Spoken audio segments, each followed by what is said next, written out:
Raha iverenana kosa dia ny fananganana androm-panjakana antsoina hoe groupe international de soutien pour Madagascar no isan'ny tapaka nandritry ny fivoriana fasivy izay no tanterahana tetsy amin'ny CCI Ivato ity fivoriana ity dia samy nanamafy araky ny fananarana azy teo ny Prime Ministre lehibe ny gouvernemanta sy ny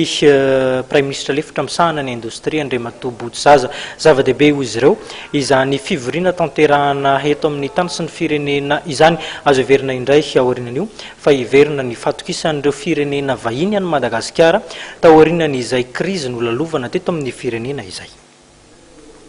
Tsy azo ivalozana ny didim-pitsarana navoaka ny fitsarana avy momba lalam-pandrenana hoy Andriamatoa Imbika Nakle, ministra ny fitsarana teo aloha sady mpanolotsain'ny Prime Ministre Jean-Omer Bersika.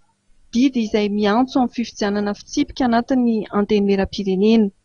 Mianatra avy hatrany amin'ireo androm-panjakana rehetra noho izany ny didy izay navoaka omaly iny hoy ity mpampianatra lalàna ity. Mbola lalam-pandrenana fa ny décision ny HCC dia s'imposer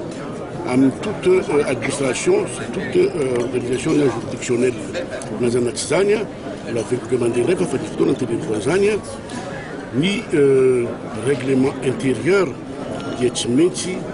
mahazo ny fankatoavana avy amin'ny HCC aloha zay vao ampiarina ary tsy hoe ampahan'ny règlement intérieur fa ny règlement intérieur manontolo fa raha ohatra ka araka ny fahafantarako azy zany tamin'ny farany tao dia ohatra ny ampahan'ny règlement intérieur ihany zany no nampiasaina tamin'ny fifidianana ny membre permanent sasatsasany zany fa tsy maintsy izy manontolo no mahazo fankatoavana amin'ny HCC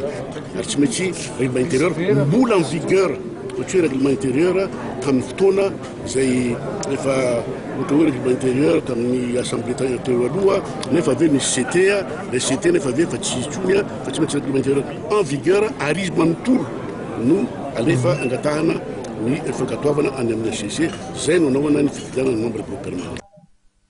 Raha namoaka iny didy mamerina amin'ny fifidianana fitsipika anatin'ny antenimieram-pirenena iny ny HCC dia andrasana amin'ny fivoriana izay verina ho tanterahana atoato ireo solombavam-bahoaka ho voafidy.